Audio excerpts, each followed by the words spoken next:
Hi everyone, welcome to our channel P chem classes. So आज हम start करने वाले हैं एनसीईआरटी क्लास 12th केमिस्ट्री का unit first the solid state.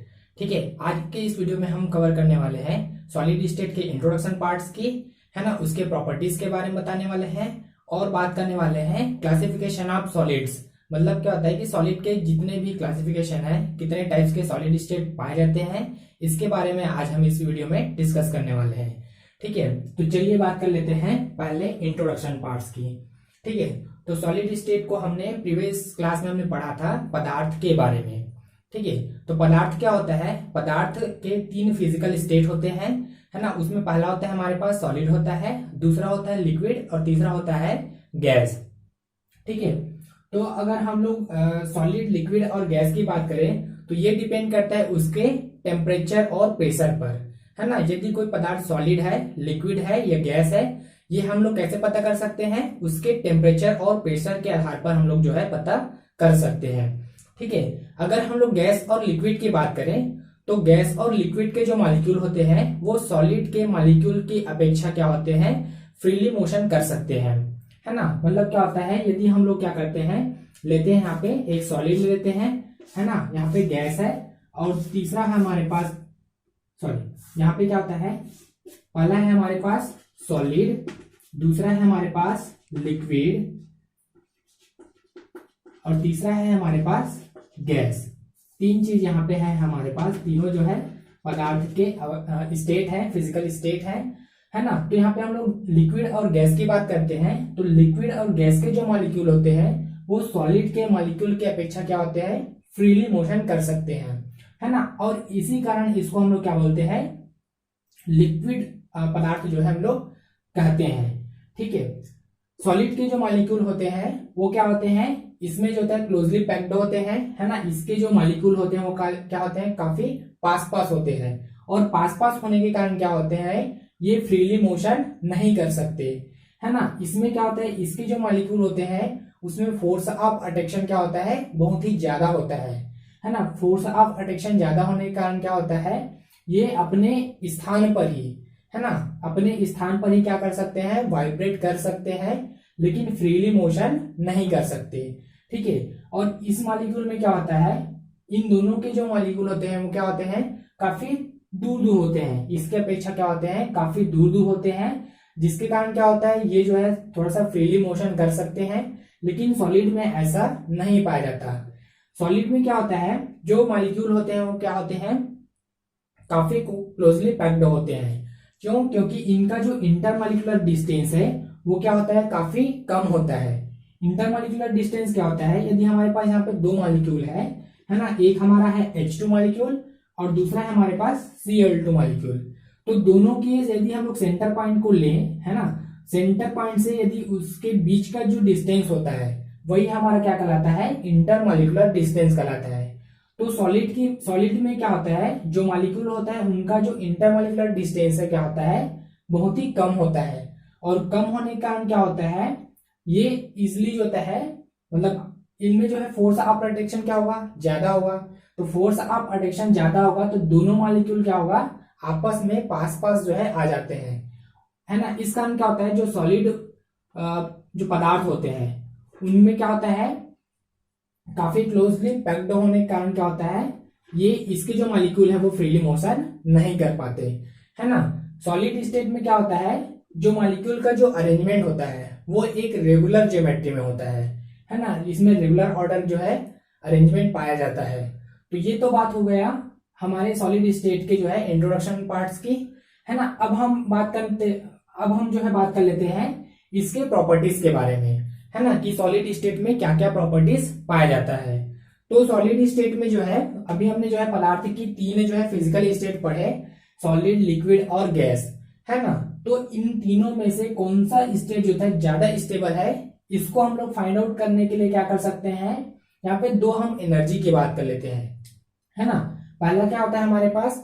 Intermolecular, है ना, इंटरमॉलिक्यूलर फोर्स की बात कर लेते हैं, है ना। यदि हमारा कोई भी सॉलिड है, लिक्विड है, गैस है, इन तीनों जो है पदार्थ की अवस्थाएं हैं, इनमें सबसे ज्यादा स्टेबल कौन सा है? सबसे ज्यादा हम लोग स्थायित्व की बात करें तो कौन है? तो इसके लिए हम लोग क्या करते हैं, यहाँ पे दो फोर्स काम करते हैं, है ना।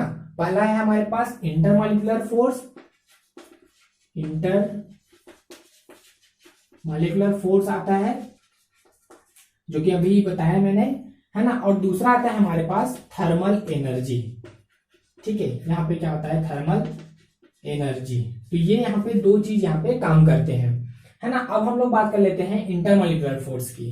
तो इंटरमॉलिक्यूलर फोर्स क्या करता है, किसी भी मॉलिक्यूल को क्या करता है, बाइंड करके रखता है ना। इंटरमॉलिक्यूलर फोर्स का काम क्या है कि दो मॉलिक्यूल को क्या करना है, बाइंड करने का काम करता है। क्योंकि यहाँ पे इंटरमॉलिक्यूलर फोर्स यदि ज्यादा रहेगा तो दोनों मॉलिक्यूल क्या होंगे, बहुत ही ज्यादा पास पास रहेंगे। पास पास रहेंगे तो क्या होगा भाई, इनमें क्लोजली पैक्ड होगा, सॉलिड टाइप का रहेगा वो पदार्थ, है ना। और दूसरा होता है हमारे पास थर्मल एनर्जी। थर्मल एनर्जी किससे रिलेटेड है, हीट से रिलेटेड है, ठीक है। तो थर्मल एनर्जी में क्या करता है, जो मॉलिक्यूल है उसको वो तोड़ने का काम करता है। जनरली हम लोग क्या करते हैं, कोई भी यदि पदार्थ को हम लोग हीट देते हैं तो वो क्या होगा, ब्रेक होगा, ठीक है। तो उसके मॉलिक्यूल क्या होंगे, थोड़ा सा दूर दूर हो जाएंगे। तो थर्मल एनर्जी क्या करता है, ये जो मॉलिक्यूल है उसको तोड़ने का काम करता है। लेकिन अगर हम लोग क्या करते हैं, यदि थर्मल एनर्जी को कम कर देते हैं, ठीक है, तो थर्मल एनर्जी को कम करेंगे तो क्या होगा, ये दोनों मॉलिक्यूल क्या होगा, थोड़ा सा पास पास आ जाएगा, ठीक है। पास पास आएगा तो इसमें इंटरमॉलिक्यूलर फोर्स भी क्या होगा, ज्यादा लगेगा। तो वो जो है वो किस टाइप का पदार्थ होगा, हमारे सॉलिड टाइप का पदार्थ होगा, ठीक है। तो अगर हम लोग इसके प्रॉपर्टीज की बात करें तो सॉलिड स्टेट की कुछ यहाँ पे प्रॉपर्टीज है जो कि यहाँ पे दिया गया है। तो पहले बात कर लेते हैं हम लोग सॉलिड स्टेट की प्रॉपर्टी में। तो पहला होता है इसके सॉलिड स्टेट का प्रॉपर्टी क्या होता है, प्रॉपर्टीज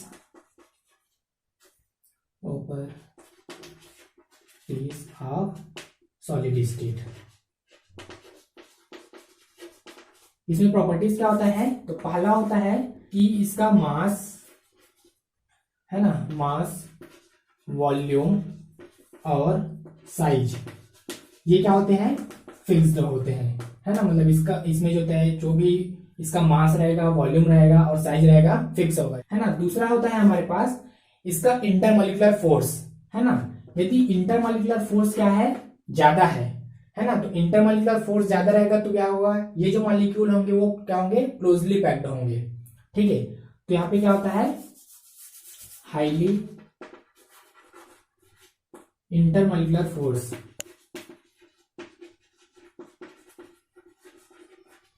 ठीक है। यहाँ पे इंटरमॉलिक्यूलर फोर्स का मान जो है बहुत ही ज्यादा होता है। तीसरा है इंटरमॉलिक्यूलर डिस्टेंस, है ना। तो इंटरमॉलिक्यूलर डिस्टेंस क्या होगा, दो मॉलिक्यूल के बीच क्या होगा, डिस्टेंस कम रहेगा। तो यहाँ पे क्या होगा, लो, है ना, लोवेस्ट इंटरमॉलिक्यूलर डिस्टेंस,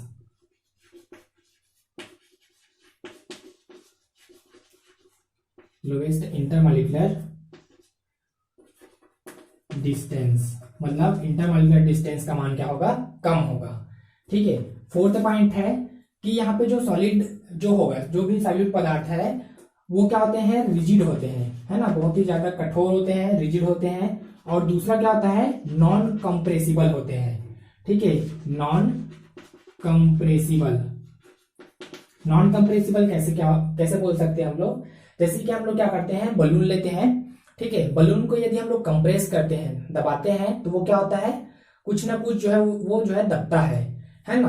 वैसे ही हम लोग यदि लिक्विड को भी क्या करते हैं, यदि कोई बलून है, बलून में यदि हम लोग लिक्विड भर देते हैं, उसको भी यदि हम लोग कंप्रेस करते हैं तो भी वो क्या होता है, मतलब वो थोड़ा सा दबता है। लेकिन यदि हम लोग सॉलिड की बात करें, जैसे कि हमारा चौक है, यदि इस चौक को हम लोग क्या करते हैं, कंप्रेस करते हैं, दबाते हैं, तो क्या ये जो है दबेगा, नहीं दबेगा, ठीक है। मतलब वो ये क्या होते हैं, जो सॉलिड पदार्थ होते हैं वो क्या होते हैं, रिजिड होते हैं। सबसे पहली बात तो ये रिजिड है। और दूसरा क्या होता है, नॉन कंप्रेसिबल होते हैं, मतलब इसको हम लोग कंप्रेस नहीं कर सकते, है ना। तो ये हो गया फोर्थ पॉइंट। फिफ्थ पॉइंट क्या होता है, जो सॉलिड जो पदार्थ होते हैं, है ना, यदि हम लोग सॉलिड स्टेट की बात करें तो जो भी सॉलिड स्टेट या जो भी सॉलिड पदार्थ है ना, वो जो होता है फ्रीली मोशन नहीं कर सकता, है ना। क्या होता है यहाँ पे, फ्रीली मोशन नॉट अलाउड,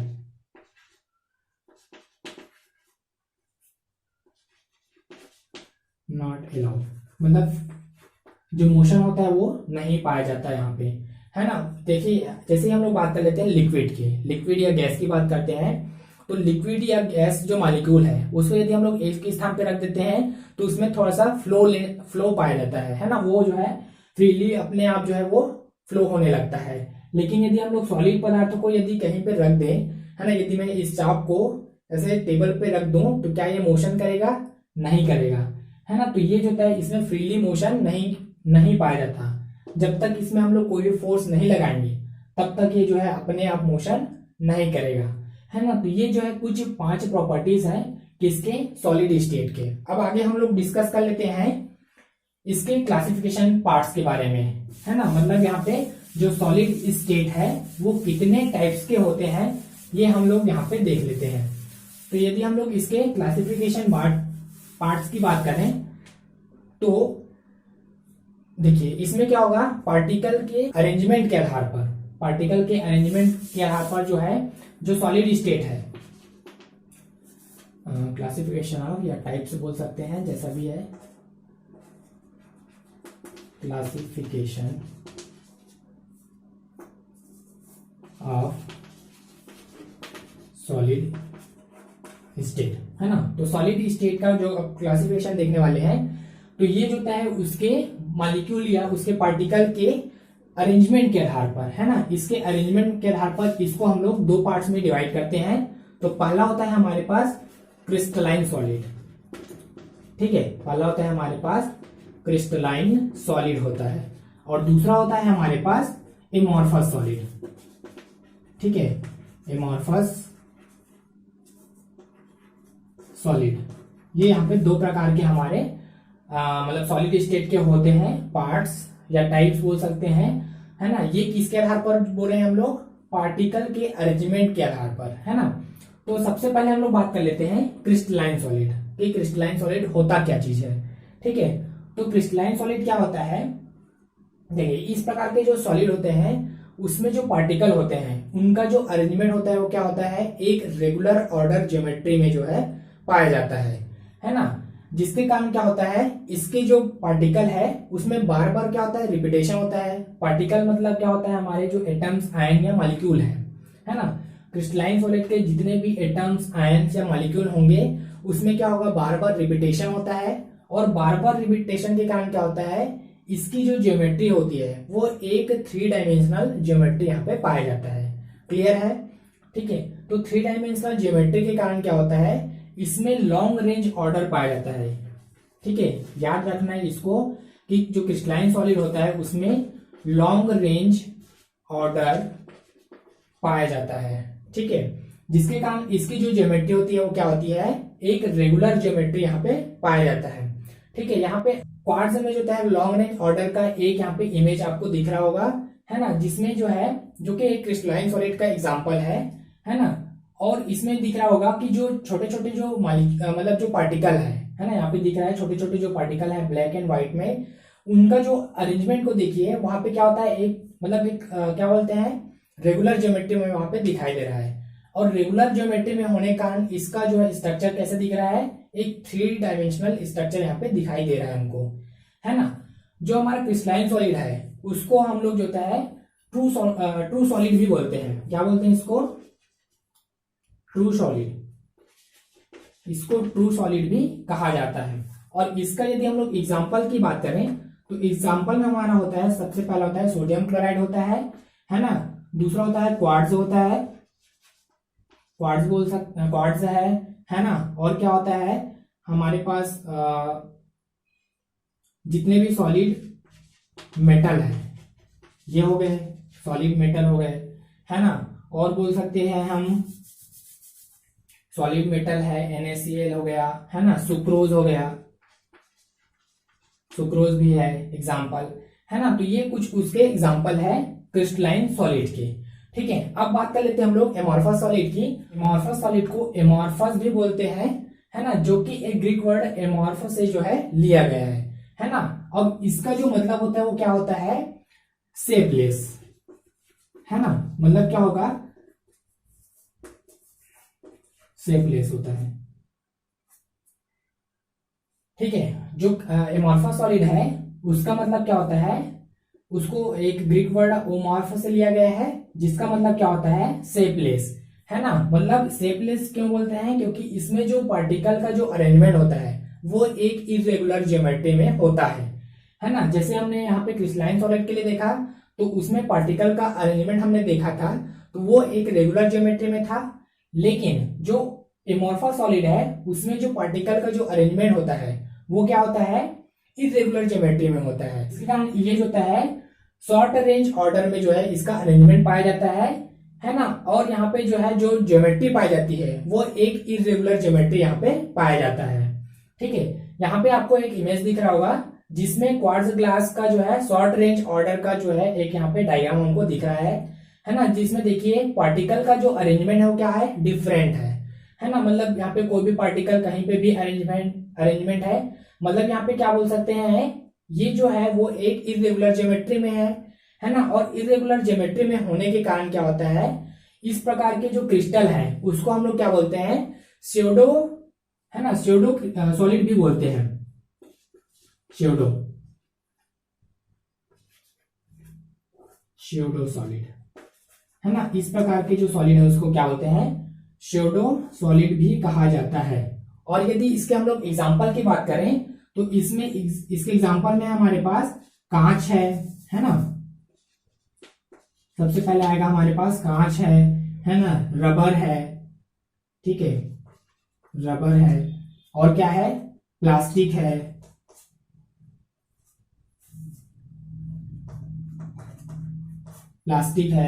है ना। और जितने भी हमारे पास क्या है, स्टार्च है ना, जितने भी हमारे पास पॉलीमर है, ठीक है, जितने हमारे पास पॉलीमर है सभी के सभी क्या है हमारे पास एमोर्फस सॉलिड के एग्जांपल होते हैं। ठीक है, तो यहां तक मेरे ख्याल से समझ में आ गया होगा क्रिस्टलाइन सॉलिड और एमोर्फस सॉलिड, है ना। अब हम लोग बात कर लेते हैं कि ये जो क्रिस्टलाइन सॉलिड है और एमोर्फस सॉलिड है दोनों में क्या डिफरेंस है। ठीक है, तो यहाँ पे हम लोग बात कर लेते हैं difference between crystalline and amorphous solid, है ना। डिफरेंस की बात कर लेते हैं कि दोनों में क्या क्या डिफरेंस होते हैं। तो डिफरेंस बिटवीन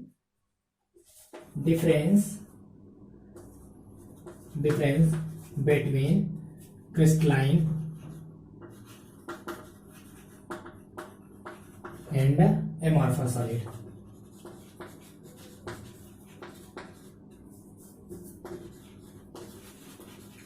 है ना, एमोर्फस सॉलिड और क्रिस्टलाइन सॉलिड के डिफरेंस के बारे में बात कर लेते हैं। तो इसमें क्या होता है, एक तरफ हम लिख लेते हैं क्रिस्टलाइन सॉलिड, इस तरफ है हमारा क्रिस्टलाइन सॉलिड, और दूसरे साइड है हमारे पास एमोर्फस सॉलिड। ये हो गया हमारा एमोर्फस सॉलिड। ठीक है, तो इसके भी डिफरेंस के बारे में बात कर लेते हैं। तो पहला डिफरेंस क्या होता है, इसकी जो ज्योमेट्री होती है वो यहाँ पे क्या होती है, फिक्स्ड होती है। तो फिक्स्ड एंड रेगुलर ज्योमेट्री, यहाँ पे हम लोग लिख सकते हैं फिक्स्ड एंड रेगुलर ज्योमेट्री। ठीक है, इसकी जो ज्योमेट्री होती है वो क्या होती है, फिक्स्ड होती है, और यहाँ पे रेगुलर ज्योमेट्री पाया जाता है ना। इसमें क्या होता है, इसकी जो ज्योमेट्री होती है वो फिक्स्ड नहीं होती और क्या होती है, इरेगुलर होती है। तो यहाँ पे लिख सकते हैं not fixed and irregular geometry. जो क्रिस्टलाइन सॉलिड होती है ना, उसकी जो ज्योमेट्री होती है वो फिक्स्ड होती है और रेगुलर यहाँ पे ज्योमेट्री पाया जाता है। ठीक है, लेकिन इसकी जो ज्योमेट्री होती है वो क्या होती है, फिक्स्ड नहीं होती और यहाँ पे इरेगुलर ज्योमेट्री पाया जाता है। ठीक है, सेकंड है हमारे पास, इसमें क्या होता है, लॉन्ग रेंज ऑर्डर होता है ना, लॉन्ग रेंज ऑर्डर पाया जाता है। ठीक है, लॉन्ग रेंज ऑर्डर जो है प्रेजेंट, इसमें लॉन्ग रेंज ऑर्डर प्रेजेंट होता है और इसमें शॉर्ट रेंज ऑर्डर प्रेजेंट।